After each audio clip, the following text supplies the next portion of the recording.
Thank you. So now I would like to share about some details about IESRF, and I took 2 minutes to introduce IESRF. Thank you. Share it again. Presentation, sound.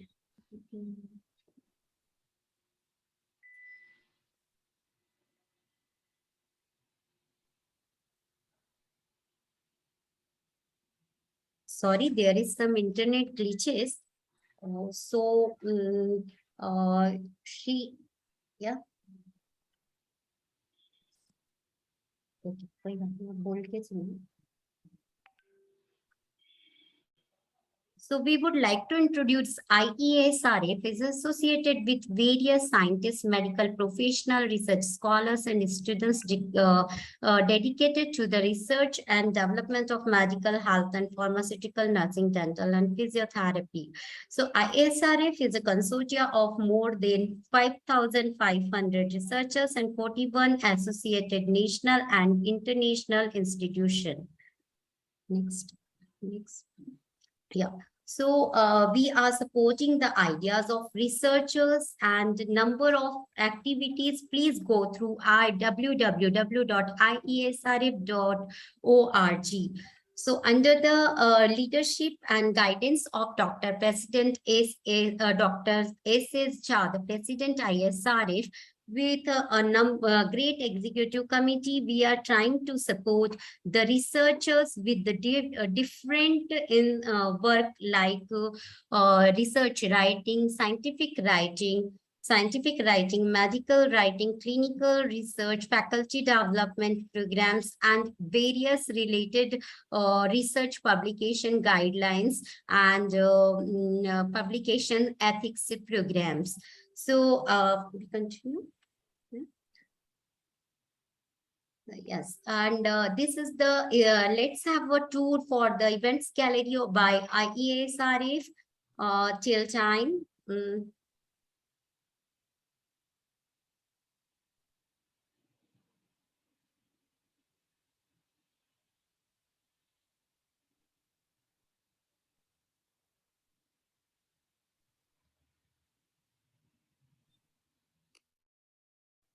So here there is a new wing that is in medico and research journalism, through which we are inviting you all to join hands together about to create the awareness about research and publication in the field of research.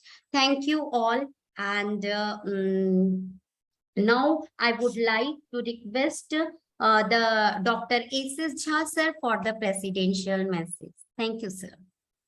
Thank you, Dr. Nikita. Well, friends, I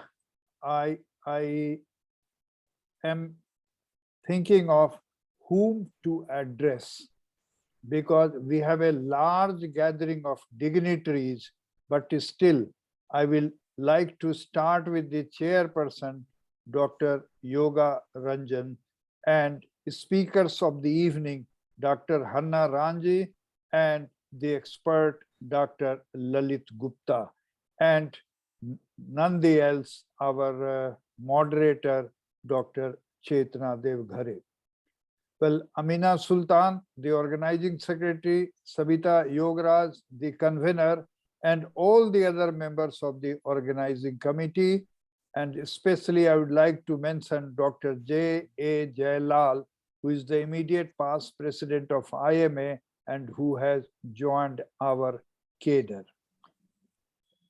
Dr. Nikita and Rakesh, I hope he also is present. So friends, it's a great pleasure to welcome you all to this researchers workshop. I must admit that this date had to be rescheduled for reasons of allocation of credit points by Delhi Medical Council. All efforts have gone into place, and maybe by tomorrow we are able to announce that we are in a position to allocate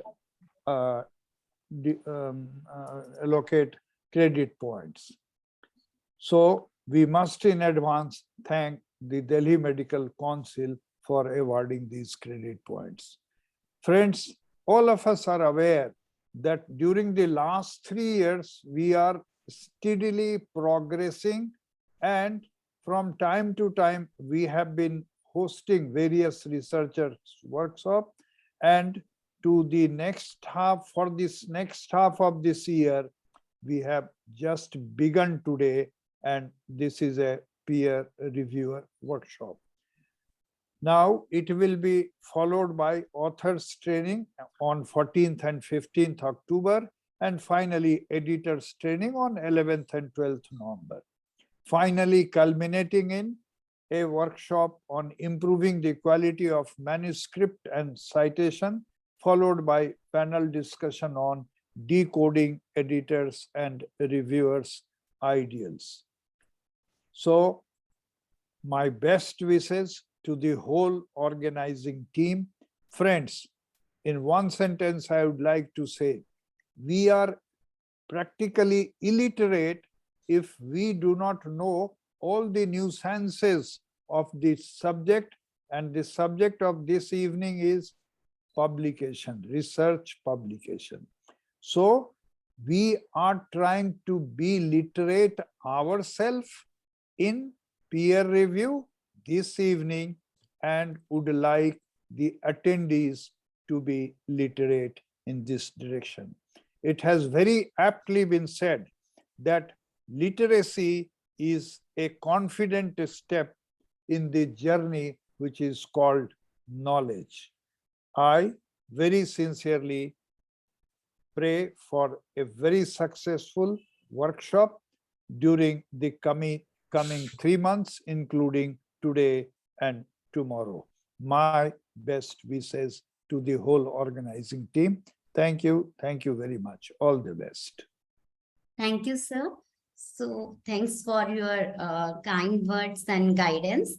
Now, I would like to introduce our chairperson, Dr. Yogranjan Jha, sir. He's a scientist biochemistry from JNKVB Jabalpur. He is to, and sir, I welcome you to chair the session. Thank you, sir.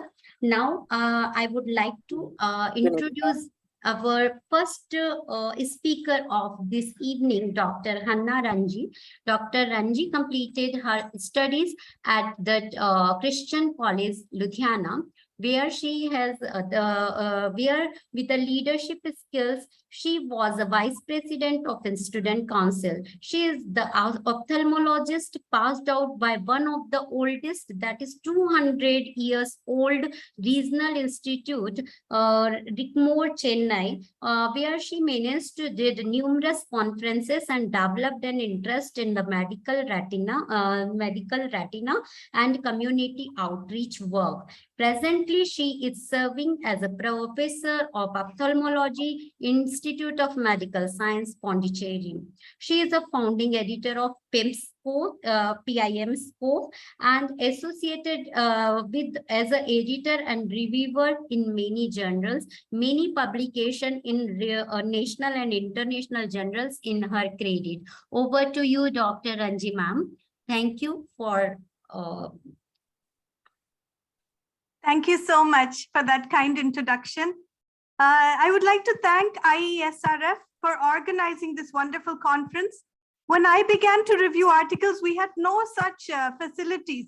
I was expected to pick it up on my own, and the nuances and everything was very difficult initially.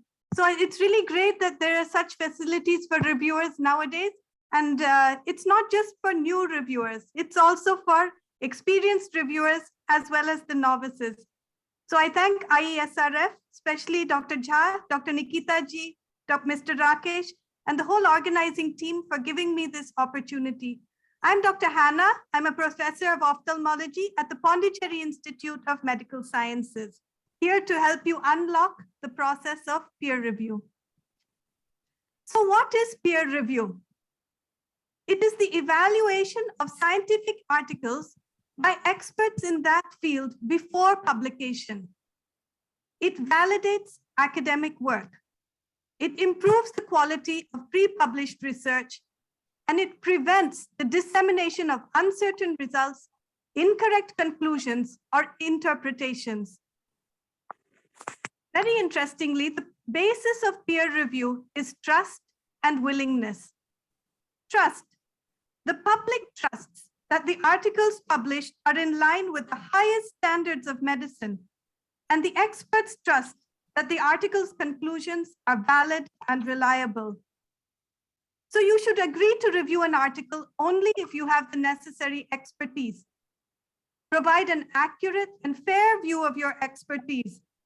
For example, if I have done a 2-week online course from Harvard University, I should not say that I am Dr. Hannah, professor of ophthalmology at Harvard University. That is not fair or accurate. And you should provide verifiable and accurate contact information. Previously, there was a lot of problem with this, but with ORCID, these problems have been reduced. Now, peer review is based on the trust that all involved in peer review behave in a responsible manner. And I'm sure all of us have had anecdotes of ideas being plagiarized by unscrupulous reviewers and unnecessary delays during reviews. Coming to willingness, it is our professional responsibility. Persons who have benefited from the process of peer review should consider contributing their expertise, and your experience should match the scope of the manuscript. So who is the ideal reviewer? The ideal reviewer is a subject expert. They should have objectivity, should be able to judge the quality of data and the validity of the conclusions. They should be able to assess the significance of the work, have no conflicts of interest, and be able to write a good critique, which is both accurate and helpful to the editors and the authors. And of course, they should return the reviews on time. Coming to expertise, is the reviewer qualified or experienced enough to review? Is the article too close to some of your own research? That may lead to a conflict of interest. Can you complete it within the specified time frame? If you have any doubt regarding any of these, you must contact the editor and clarify. So coming to the peer review process, you all know that it begins with the author submitting the article to the journal. After the author submits it to the journal, the editorial office assesses the article. It looks for things like the word count, the plagiarism, and at that stage itself, the article may be rejected due to these reasons. If it passes the editorial office assessment, it goes to the editor-in-chief of that journal. The editor-in-chief will assess it quickly, and at that stage, he may also say that it is not within the scope of that journal. So the article may be rejected at that level also. Usually, the editor-in-chief will assign a sub-editor for that article, or he himself or she herself will send it for peer review. Now, who do they send it to for peer review? Often it's somebody on the editorial board, or it may be someone in their own network of friends and contacts. After the peer review is done, and we'll come to that in a minute, the peers may suggest some major changes or minor changes. Again, at this stage, the peer reviewers may advise the editor to accept or reject that article for publication. After reading the comments from the peer reviewers, the editor will decide whether to accept or reject that article. And if the editor accepts the article, then that article gets published in the journal. So when you receive an invitation to review, it's often an automated email, and it comes with a link to that article or to the abstract. And it's okay to decline if you're too busy, or if it's not a great fit for you, you can decline it. There's nothing wrong with declining to review an article. And sometimes if you decline, you may be asked to suggest other people for whom it may be a better fit. If you do accept to review an article, please take it seriously. Make sure that you have at least 1 hour of time to sit down undisturbed to review that article. The first step in reviewing an article is to download the article and read it through. And by read it through, I mean read everything, everything, not just the abstract and the article, the conclusions. You have to read the references, the table, every single thing has to be read, including disclaimers and funding information. This is step one, read the entire article. Step two of reviewing the article is to write a summary paragraph of the article, what you understood.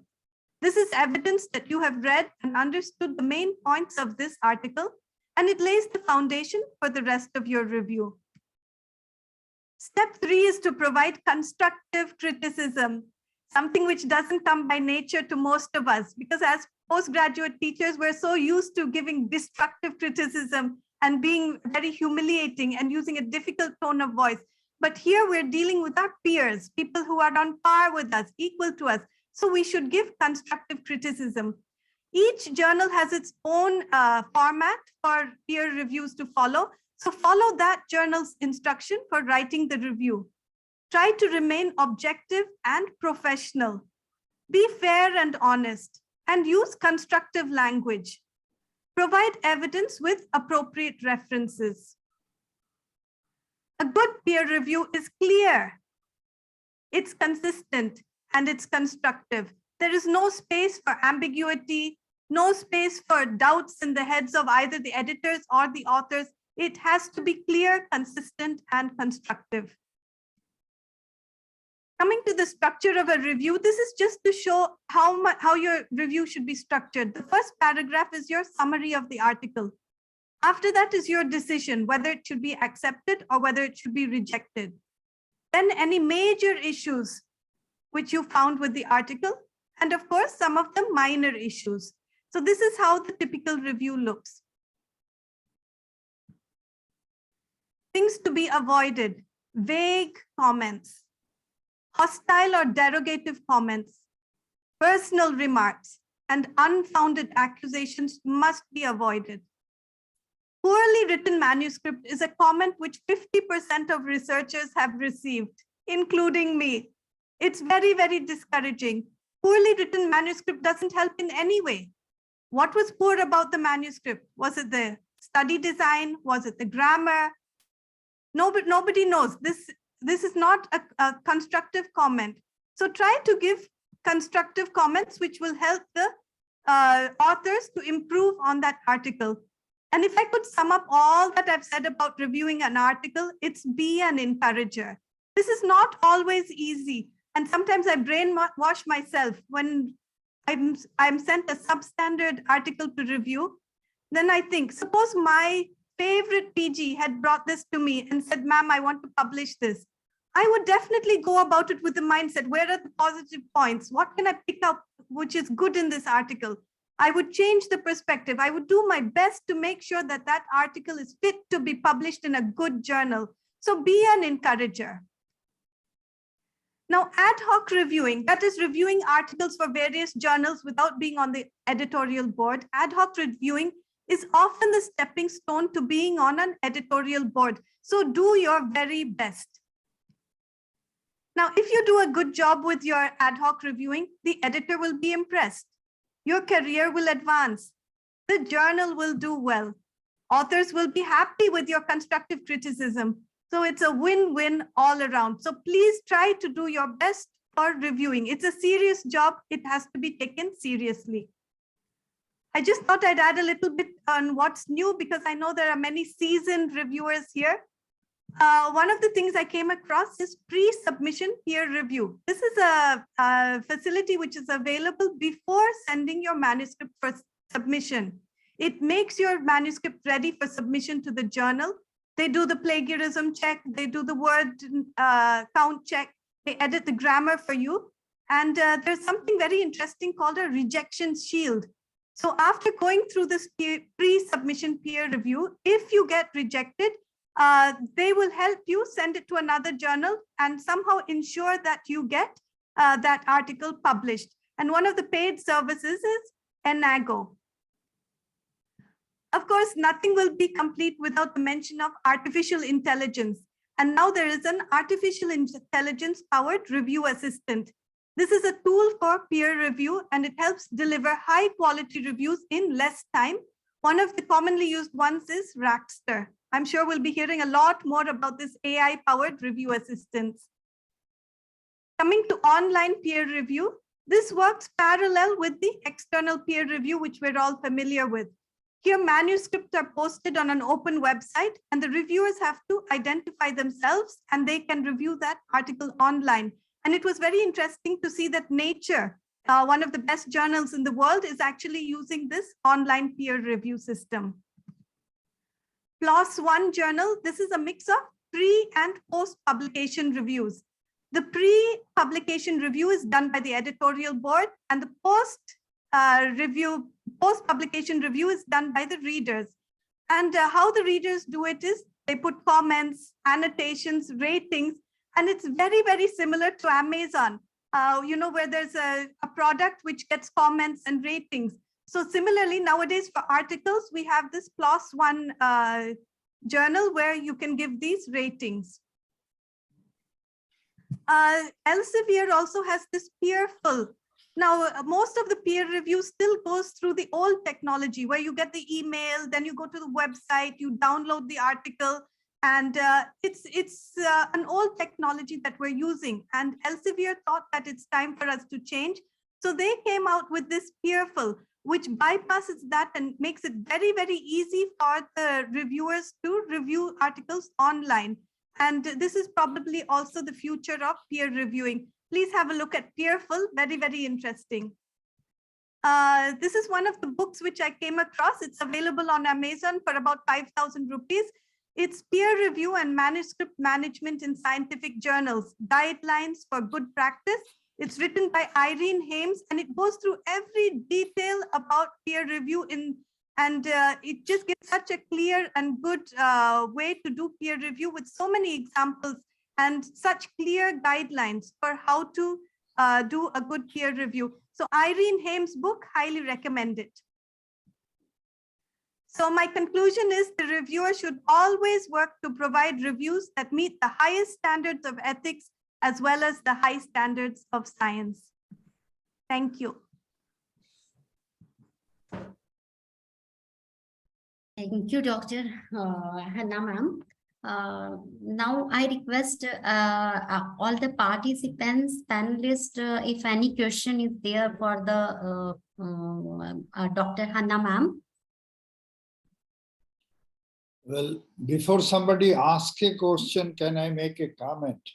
I really loved the spirit of the presentation when she said, you have to be basically an encourager. So the way you start writing your comments becomes so very motivating or demotivating the way you write it. So that is very important. One thing I would like to get a clarification from Dr. Hannah when she said her own favorite postgraduate, she will like it to be published in a very good journal. But I say, and there I will defend also, that who is a favorite postgraduate? Only a person who really exerts and then has influenced you. So I would like to know your viewpoints on your favorite postgraduate. To be honest, as good teachers, we should not have favorites. But I think as human beings, often we do have a certain liking and tendency towards certain, especially I'm very fond of the girls. They're so sincere and hardworking. And they struggle with so many problems at home, and then they come with a substandard article. And it's the best they have been able to do under the circumstances. And I really do my best for them. I put my heart and soul into it. I put hours of work into it to make it publishable. That's what I meant by that. Oh. And it's joy to review good articles. It's so easy. You read it once, fantastic. Editor, this has to be published. It is wonderful, path-breaking, and do that. But it's the difficult ones which we should have to spend time, and it's our effort. And my personal experience has been, I have had really good reviewers, and of course, Dr. Rajendra Prakash Maurya from IJCEO, he has guided me when I had articles which were very, very substandard. Now I realize, and he gave good review articles. which helped me to improve and reach the level I am. So that's what I want everybody, try to help everybody as much as you can. Right. Well said, ma'am. One of Dr. Mukherjee asked that, is it okay to review papers of a same general time on again and again? For the same journal. Yes. Yes, absolutely. That's what we do. We're usually attached to a journal. We're on the editorial board, and again we review for that journal. No problem there. Okay. Any more question from panelists and attendees? Okay. May I request Dr. Yog Ranjan sir to please come forward and give your remarks to Dr. Hannah madam. Yeah, sure, Nikita. Thank you. Thank you for giving me this chance. Nikita, I really enjoyed, and I believe that everyone here would have enjoyed a lot. A very fabulous lecture, fabulous talk of Dr. Hannah. Actually, I appreciate how could she very elaborately highlighted the relevance and necessity of this peer review process. It was very well presented, the need of constructive criticism, as our Honorable President said. She very well presented the need of constructive criticism. I appreciate it a lot. Dr. Hannah very well necessitated the congruence of ethics and the science in the peer review process. That was really necessary. Thank you very much, Dr. Hannah. It was very well presented. Thanks a lot.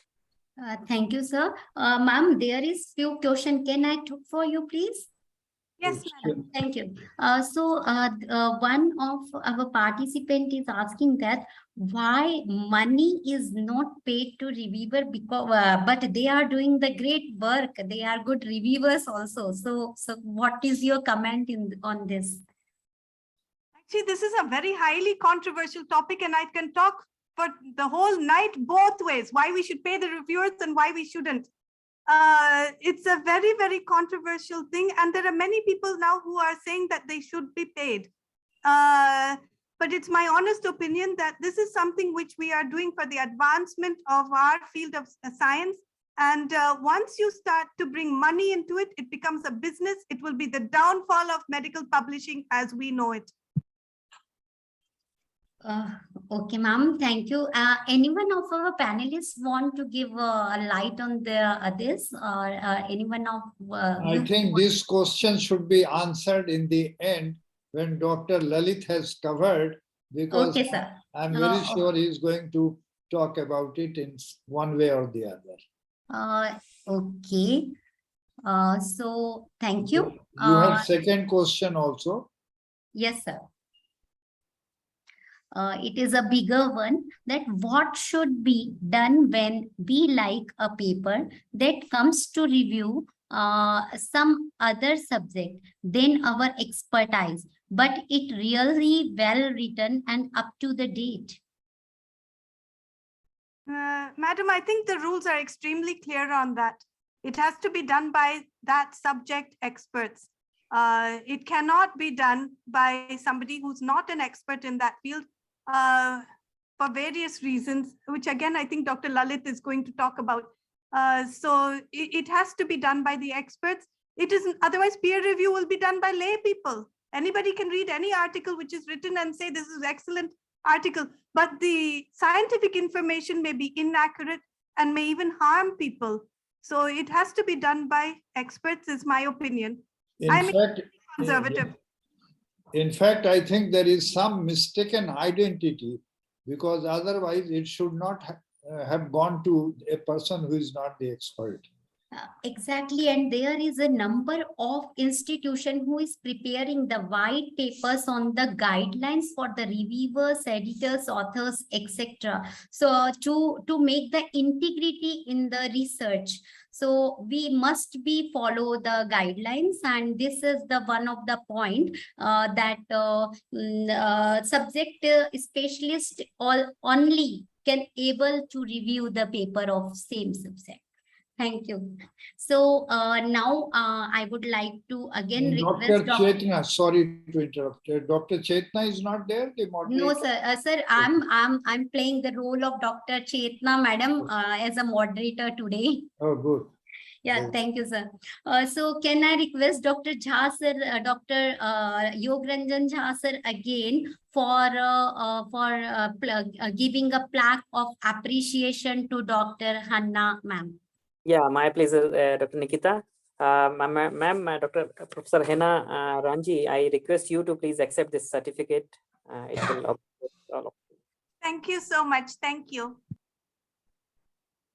Thank you, ma'am. Thank you. Now, And the music is missing. Where is that music?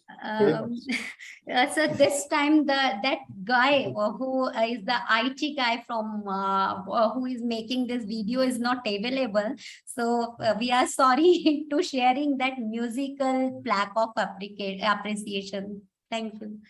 So now I would like to introduce our next speaker, Dr. Lalit Gupta sir. And Dr. Gupta sir is a professor, Department of Anesthesia, MAMC, New Delhi. Is a great orator and academician with more than 100 publication in national and international journal in his credit. He is a reviewer and associated editor and editor-in-chief for more than 60 national and international journals. He has authored a chapter in many books with national international label. He has also authored a book synopsis of anesthesia and drug in anesthesia and critical care. He is a founder member of Anesthesia and Critical Care Foundation Society. With his academic leadership skill, he is managed to successfully organize number of national and international conference and deliver the lecture in the numerous conferences. And he's a member of National Advisory Board and Executive Board member in IESRF2. His research interest is in intensive care, remote area anesthesia management, difficult airway, onco-anesthesia, pain medicine, and palliative care. So over to you, Dr. Lalit Gupta sir. Thank you for your time, and we are looking for your lecture now. Over to you, sir. Thank you, Nikita ma'am, for such a wide introduction, and thank you, Jha sir and Dr. Yogaraj sir, for the opportunity. My job has been made very easy by Hannah ma'am, and she has told all the basics that were required. And now I am going to discuss a difficult topic, train the trainer to become the effective reviewer. So this is the second part of what Hannah ma'am has told. The reviewer is there, but we have to train them efficiently so that they succeed and become the further editors and editor-in-chiefs in their span. So, whenever you get an article, there is always a pressure of publish. And all these men, this is the person who is taking the paper is the author, all others are the peer reviewers. They all are study, they are all trying to hit him with his or her comments.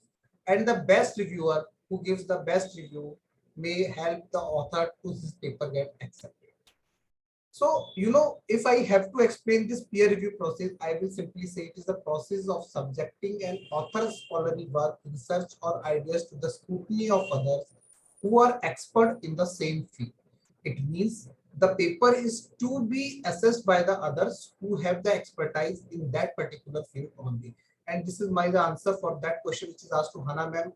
If you get a paper from the other journal, what should you do, which is not of your interest?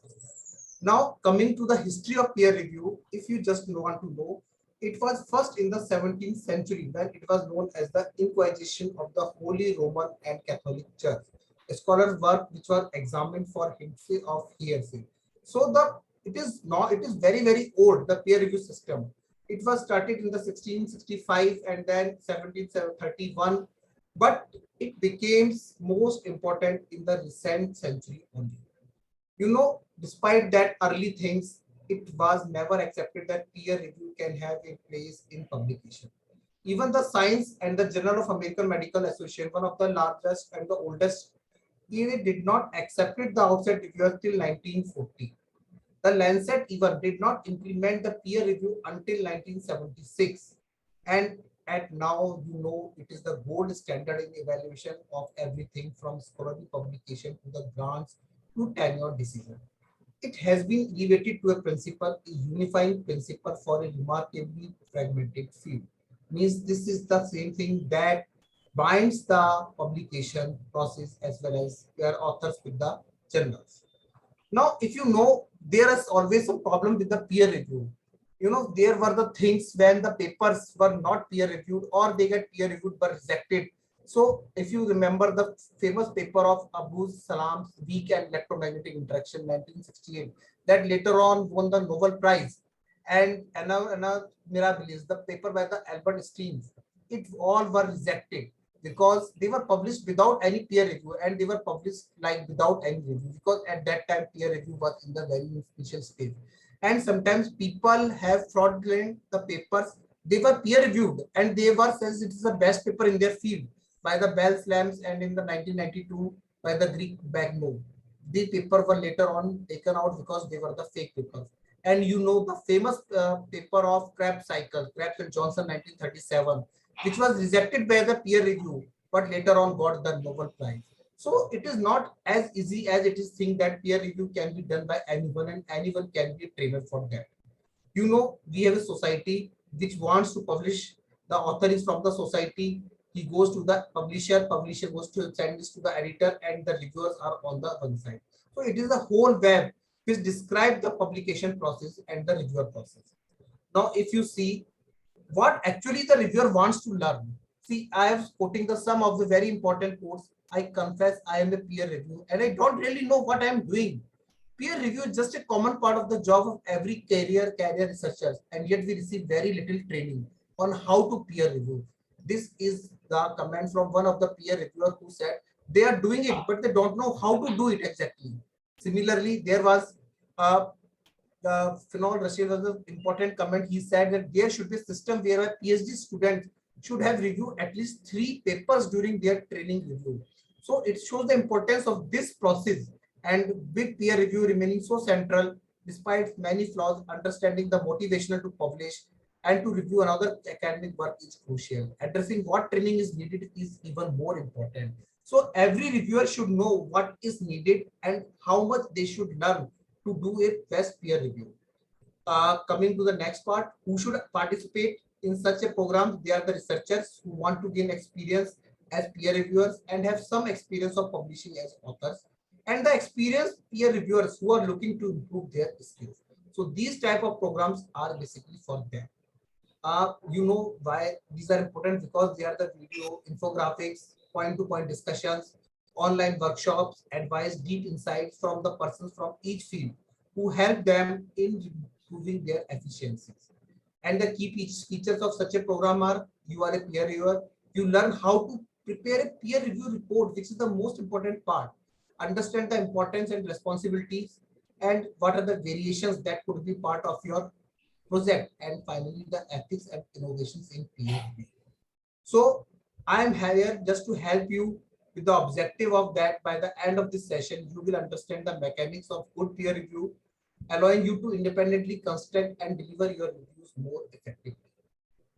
Coming to the peer reviews types, you all know it is of 2 types: internal versus external. Internal by the paper is selected by the editorial staff, and it is then sent, and external by the expert that are the V in the field. Whereas again, it could be blind versus open. In the blind, the manuscripts are signed outside the journal's publications by external reviewers. In the open, reviewers disclose their identity. Often authors are encouraged to suggest possible reviewers. This is policy of many of the journals. So just to tell you how the peer review system works, it's a small presentation where the important point is that it could be a quantitative type of peer review, or it could be a qualitative type of peer review, where the scores are given or the comments to the authors are given for accepting, revising, or rejecting a paper. So before learning something, you should know there are the 5 wise men around you, and at least I know them. They are the what, when, where, why, and how. If you remember these 5 wise men, you can review any paper with the same G. Your review process as a role as a peer reviewer is basically to recognize when it is and is not appropriate to agree to the peer review. If you say, yes, I can review any paper, then it is wrong. And you should learn when to say no to a paper. And you should identify the appropriate tone and construction of your report. You should be polite enough and your report should be the ethical enough. So we are going to discuss all these things point by point.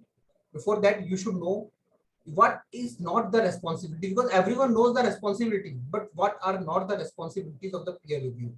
You cannot decide whether the paper to be accepted. It is the role of the editor. You cannot describe for improving the spelling and grammar. These are the role of the copy editor.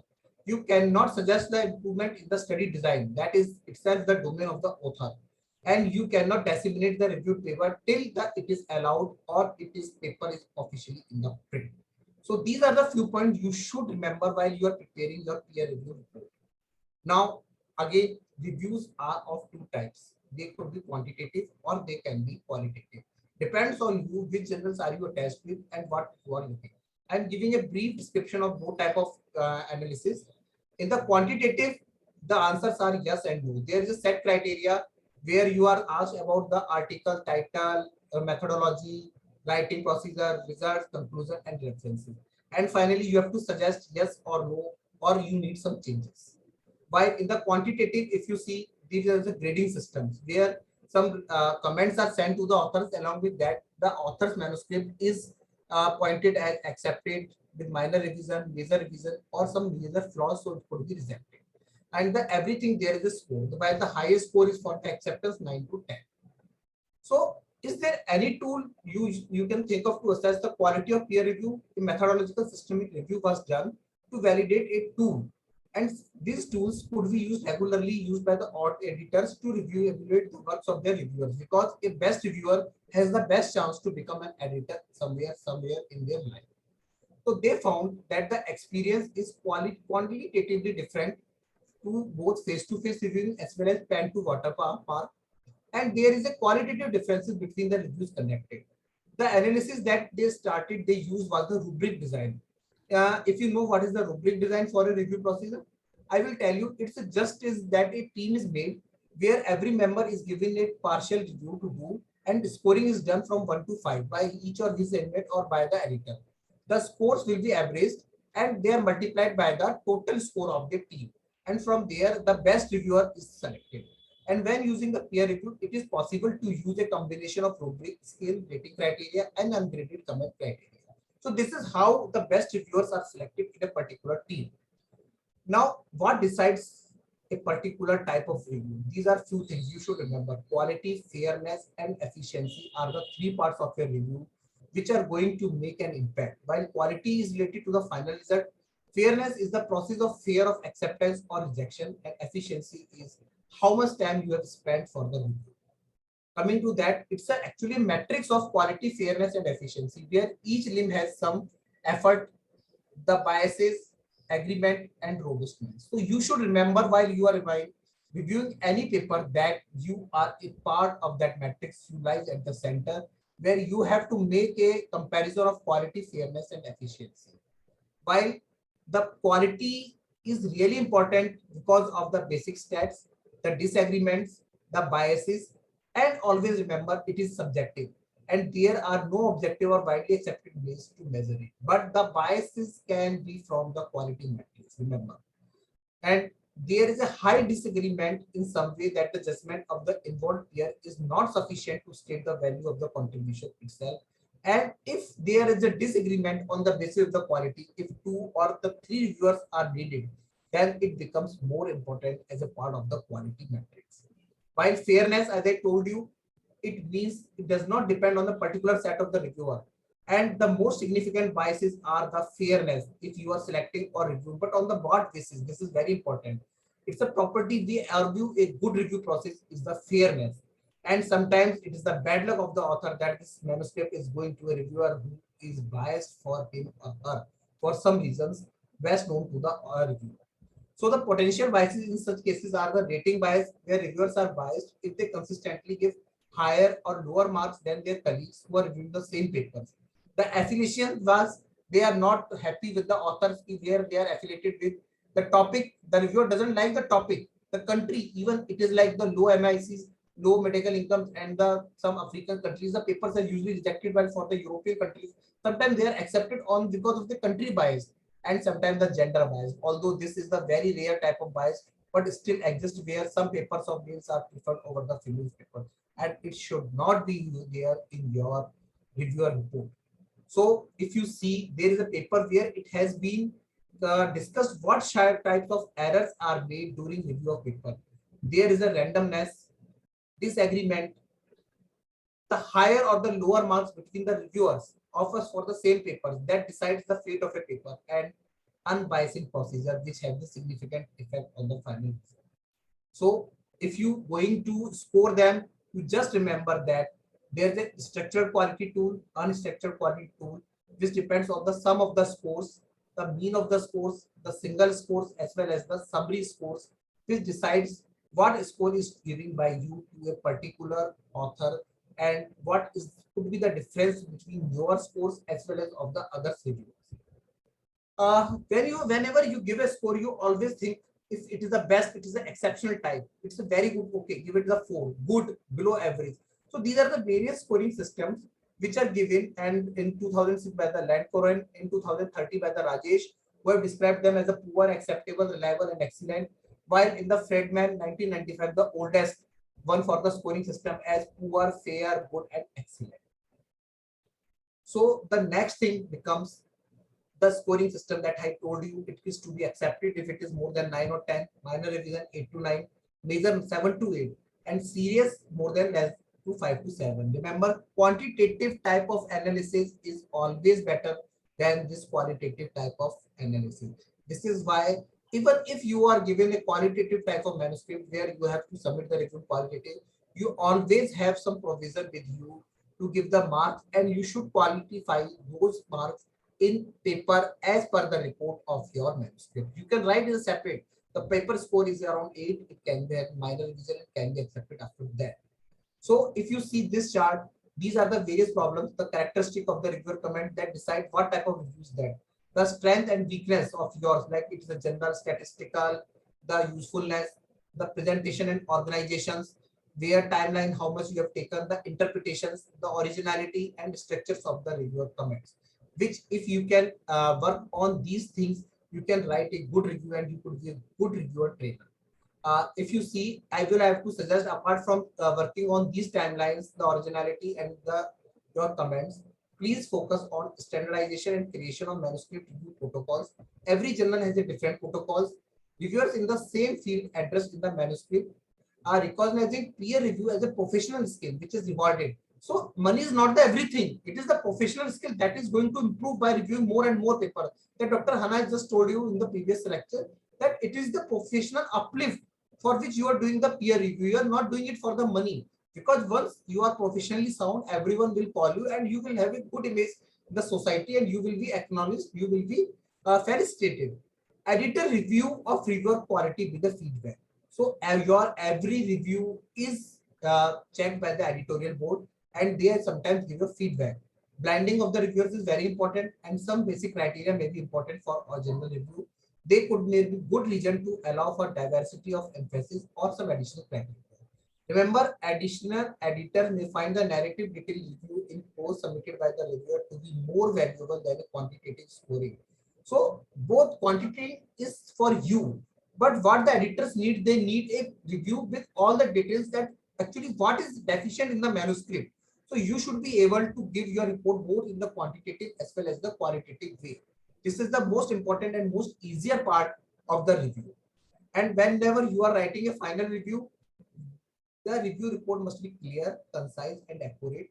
Although their primary purpose is to advise the editor, comments to the author frequently are of value in guiding the revision of the paper for the same or the different journals and in suggesting some ways to improve the project by inclusion or additional data or experiment. Comments to the author may be very brief, especially in case of an excellent, well-prepared paper, but they are the very rare cases. And in that case, the reviewer has to write some brief notes why this paper is excellent and why there should not be any minor or major revision. And there may be extensive sometimes review if the reviewer feels the paper has a valuable observation, but the author has not written the manuscript up to the mark. That in that case, he may even do some changes in the manuscript and advise the author to accept them, or he can advise the author that the following revisions are mandatory for publishing it effectively. From that, what makes a good reviewer? So I would say, actually, these are my personal perspective, but it applies to more of the people. A reviewer should be less than 40 years of age, because in that case, he may have some less commitment than a senior reviewer.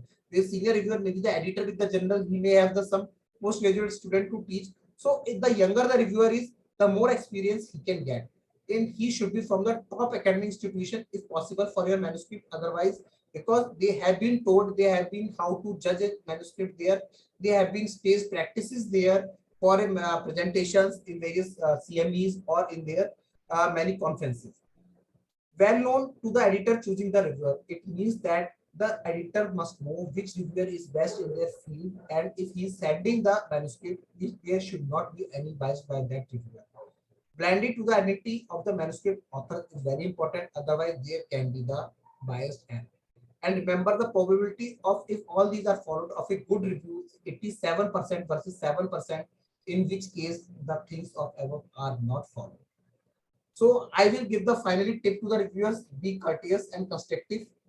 Your role is only advising, not deciding. You should try to suggest improvement no matter what the outcome. Maintain the confidentiality. Do not review work for those who you know well. This is the one of the bias, as Dr. Hannah has told, that if you are getting from the author which you know, you should not accept that review. Complete reviews promptly, typically within 4 weeks. There should always be a timeline. You should not extend the process of more than 4 weeks to 8 weeks, so that the authors may sometimes become impatient and they write to the editor, and it may adversely affect your image as a reviewer. And please, whenever you are doing some review, at least spend 1 hour on the review, because it is the work by someone and you are there to help them. If the work is published, you are also published because you have done the review for that article. So it's the publication is also the part of that you have done a good review. And search, whenever you are doing search for the related recent work on the net or the Google Ads, so that if there are some constructive comments, you can give them. And please write the comments as you would like to be written to. Means you should write in the comments what the manuscript should be like and what you need to be changed, as if you are writing your own paper. And for this, I would suggest the most important thing is spend 1 hour, recent works, and please write as per your paper. And again, suggestions: make peer review the part of the training with supervision from their guide or co-guides. Hide the identifiers of the authors. Peer review with a minimum of 3 reviewers is the best. Both the quantitative and qualitative elements should be there in your report. Allow anyone to comment while the article is online only. Requires reviewer to disclose absence of bias. This is very important, because the same author and you may be from the same institute, and you may be knowing, or maybe you may be doing the some work on the same work. So you should disclose your any bias. Show the author the full review on the request, and publish the peer reviews for every paper, be it is accepted or rejected. This is for the journal.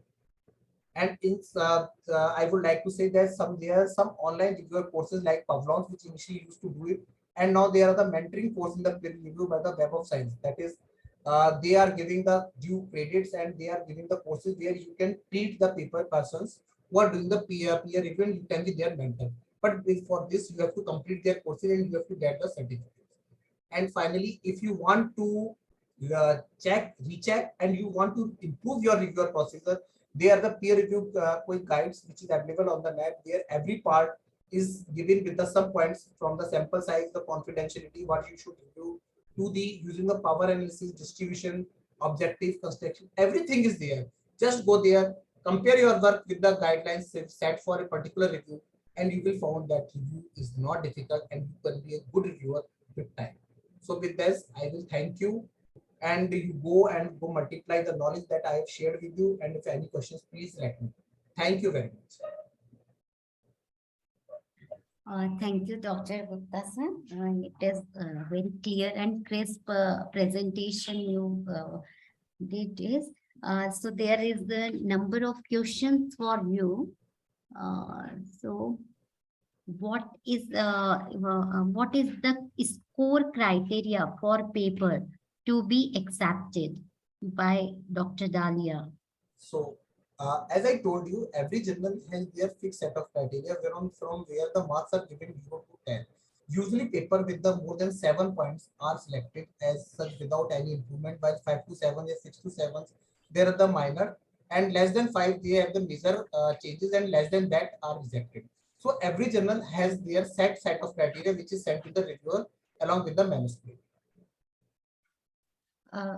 Okay, sir, thank you. Then next question is, if manuscript seems to self-citation more than, what will do by reviewer? Self-citation of a manuscript comes under the plagiarism. And there is a particular set of the score of plagiarism set by the every journal. For example, for few journal take it as the 10%, few takes is 13%, and few accept it to the 20%. So multiple self-citation comes to plagiarism and should not be encouraged. You should ask the authors to please modify the manuscript to decrease it. Okay, so next question is from Rachna. While doing a peer review of case report, you find more flaws. What to do? You can suggest this is what you are for. You must write a review report of what the flaws you are seeing in that report. You can suggest the reviewer, authors either to explain them or to modify them. If the author is unable to do that, then you can always reject that test report saying that it is the serious flaws which cannot be accepted and it may adversely affect the medical knowledge. Okay, can I ask the participants and panelists if there is any more questions? I think you have missed one question. There was an objection by, I think, Rachna or somebody, that Okay. why the age should be less than 40 years. Yeah. So, sir, that I have told because the younger patient have slightly more time for the review, because the senior persons are involved in more than apart from the review process, they are involved with the editorial process as well as the training of their postgraduate students which are with them. So the younger patients are on the learning phase. If you give them sufficient time, they could be the future reviewer, best reviewer as well as the editor. So it was just my perception. The younger the reviewer you start to doing, the best in the future you could be the best editor. I think this statistics should differ as far as medical reviewing is concerned, because many persons have not matured under 40. You Yes, start sir. gaining experience much later. Much So later. don't please exclude me from the Doc- reviewers group. Yes, sir. Right. Dr. Lalit, Hello. Dr. Lalit, can I ask one question, please? Sure, ma'am. Am I audible? Yes, ma'am, you're audible. Sir, I just wanted to ask that, there was one question is that previously also that to Hana Ranji ma'am also, that if a person is not expert in one field and he receives the manuscript of another field, so suppose he goes for peer review process, he has a temptation and he goes for it. Is there a penalty for that? In such case, if you get Am I a audible, manus- sir? Yeah, ma'am, you are Yes, completely you are audible, ma'am. and your question is well acknowledged. Hello? Hello, ma'am, you are well audible. Should we answer, ma'am? Hello? Yeah. Okay, Yeah, ma'am. yeah. The thing is that if you get the manuscript which Yeah, is yeah, not sure, from your sir. field, or you think you Yes, sir. are not expert in that manuscript, then it is my humble request that you should send back that manuscript to the publisher, because if you are not well versed with the manuscript, you are not doing the justice of the peer review. You are acknowledging the work of some author which have devoted so much time, and if your comments are not proper, or if you have not suggested what to do the change, then it may adversely affect the publication and all the reviewers, the peers who have seen or taken the notes from that manuscript. So if it is not your field, kindly send it back. Okay. No, sir. My question is there any penalty for the reviewer? No, ma'am, there is no penalty. But there, I told you, there are Is some there any penalty ethical. for the reviewer? Suppose it Ma'am, comes to that he was not expert. he is not expert, but then there is a question of ethics. So Why this is you should, self-ethical issues. yeah, ma'am, why should Yes. you compromise your ethics for the things just to get a Yes, name or yes. just a certificate or just to get some Pavlov credit? So Ma'am, one has ethics to are take on something. their ethics. Yes, It is their responsibility. But this is, I just want to, I mean, this is a little Yes, sir. complex question because in a medical field, if I am a general surgeon, what is my field of interest if something comes with related to that field? But peer review is not going to, we are not going to say that what is exactly outcome or this is going to be right or wrong is not the decision of the peer reviewer. It is the Yes. process in which that how it is going on to say. So if it is within the field, if I am a surgeon and if it is coming within the field of general surgery related to that, even if I am not doing the particular procedure, if comes and what is the way that you will look into that? Sir? If I do laparoscopy surgery, someone, the paper comes on the bariatric surgery. Then how do you really take this into that? sir, bariatric surgery, you can, sir, comment because it's at least some related to your field. But if you get a paper from the ophtha, you cannot comment on that. You get the paper from the ophthalmologic surgery, or if you get a paper from the anesthesia of a complex anesthetic management, you are not supposed, sir, because it then becomes a question of the ethics as well as is that you are not justifying the work of the peer review. Because I told you, peer review is a gold standard if you do it properly. Otherwise, there is always flaws in everything. Absolutely. Exactly, sir. Dr. Gupta, sir, we all are aware about the COPE, Committee of Publication Ethics and NISO, National Information Standard Organization, who are setting the highest ethics guidelines for the reviewers, authors, and editors. So this all what point you had covered in your presentation, even Dr. Anna Madam is covered in her presentation. So they all are on the ethical terms of reviewing procedures. So we must be agree for this, and this is the way actually. And as Dr. Jha sir said, that the question of remunerations to the reviewer should be taken for after your presentation, Dr. Lalit sir. So can we have a healthy 2 minutes discussion on this? Because number of people are asking the same query, that why he spent or he or she spent their time for reviewing. So can you please give a light on this question? In fact, Dr. Lalit has already mentioned about it in his Yes. presentation. But yes, Dr. Jailal, you want to say something? No. A few years back, it was the most of the learned journals were publishing it free of cost. There is nothing that is a fee. But now most of the international optic journals also charging a publication fee from a publisher the writer is giving. And when they are collecting a fee from a particular, there is nothing wrong in that fee to be given for the reviewer. If there is a publication which is there only purely on a merit, purely on, of course it is on a merit, but purely on without collecting a fee, then there may be they are justified in not giving the review. Otherwise, a reviewer is also a part of the processing fee which they are collecting should be also the part of the reviewer's fees. Sir, moreover, I have one more thing to say, that whenever you are reviewing a manuscript again and again, you are gaining the knowledge how the papers are written, and you can incorporate those knowledge whenever you are writing your own paper. So it is a no lasky if you are reviewing. The monetary gain is the different thing. Most of the journals have now started to give some rebates, the points of like whenever you are publishing your paper, you will be given the 10% or the 20% discount of the publication fees. That could be a remuneration. But from that, apart from that, the most thing that you are getting is the knowledge, how the paper is written, what is the advancement in the field that you are, because you are not reading every paper and every paper published, but whenever you see some review and the references attached with that, then you came to know that what is latest in that area. So it is actually enriching your knowledge. You have to spend the time for that. And I think this is much more than important than anything else. Exactly. Jha sir can more tell about that. I would only like to sum up and say that a reviewer, a peer reviewer is almost like a missionary. So you work with that missionary zeal, so you add up to the institution for which you are working, and not look into the remuneration aspect.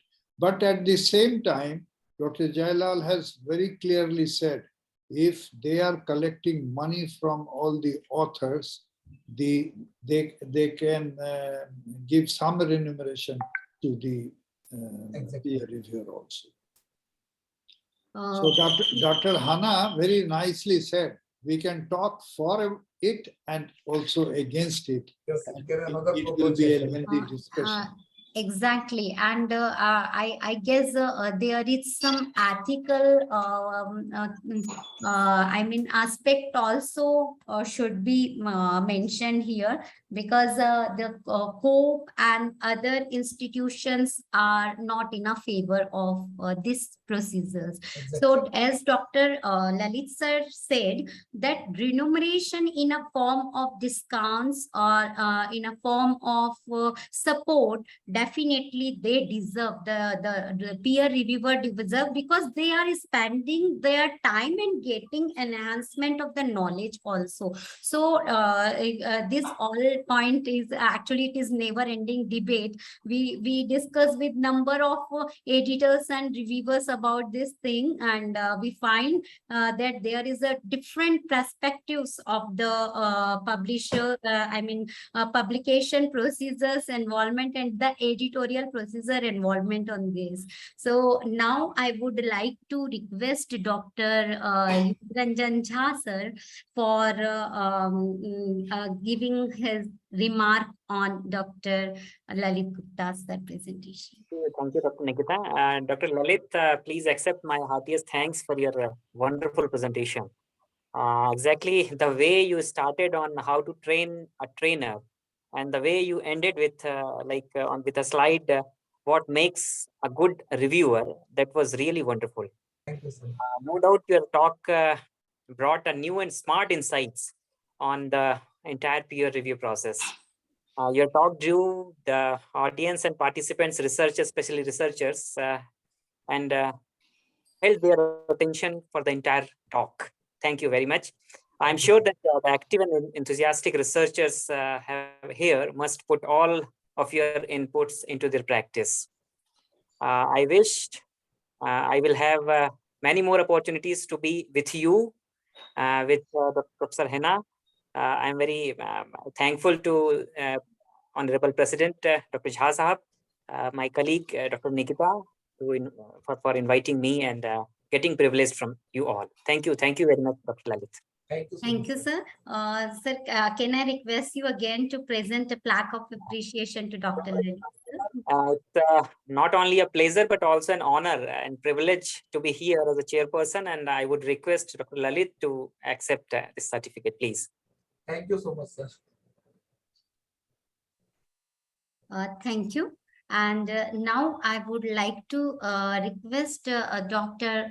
Savita Yograj Madam to conclude the session. Madam, unmute yourself, please. I'm so sorry.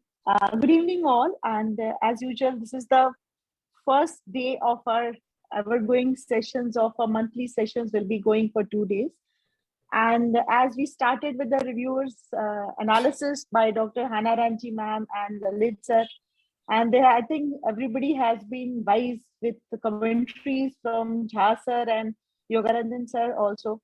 So I think most of the doubts have been clear, and I think this reviewers workshop is one of the core issues and the requirement of today, because the young researchers, the scholars, they need to know how to review. It's not only publishing articles, because when they send articles, they need to know what the reviewer said. Otherwise, they said that my review has been rejected, the reasons are not known. So as Hana Ranji ma'am said and Lalit ma'am said that the review should be not very strict, but they should give the advice also. So in a way, this workshop, I think, has done the most.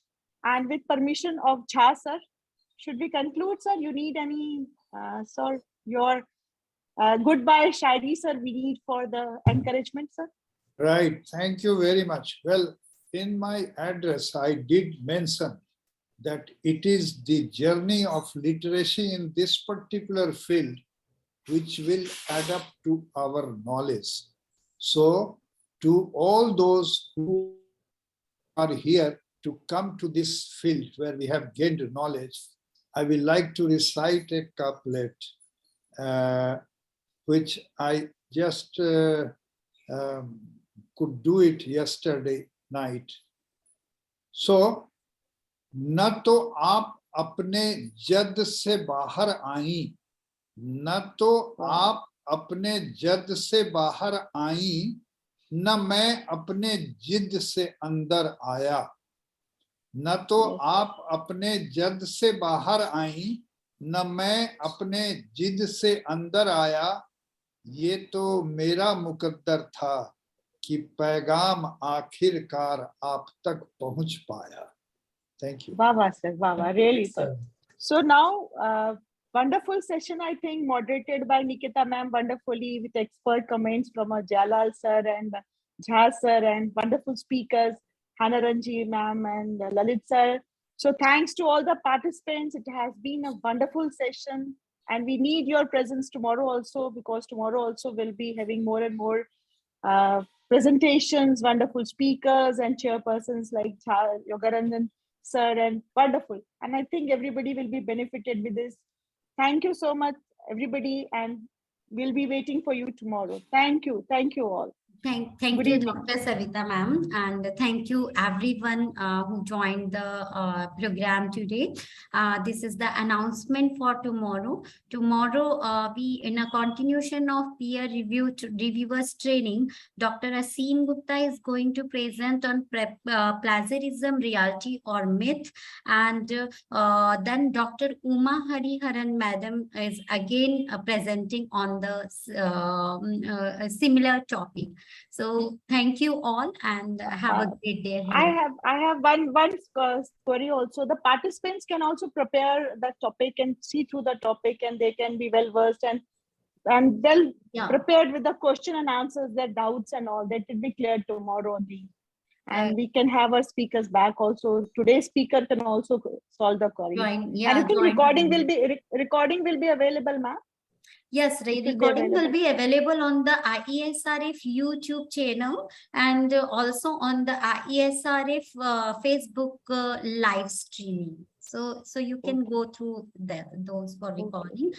Even number of participants has asking for the presentation by Dr. Anna madam, Dr. Lalit Gupta sir. Lalit. So we definitely share you a link after the program tomorrow, and we also sharing all the details about the participation certificate and feedback forms. Thank you. Have a great time ahead. And Nikita must congratulate you. You have done it within 1 hour, 10 minutes. Thank you, sir. Thank you. You have That's the earned your Goal time. accomplished. Thank you, sir. Good. Thank you, Timeline is very everybody. Under Thank your you. guidance, I'm seriously on time today. Thank you. Okay, bye. All the Bye best, and thank you everybody. everyone. Goodbye. Yeah. Goodbye.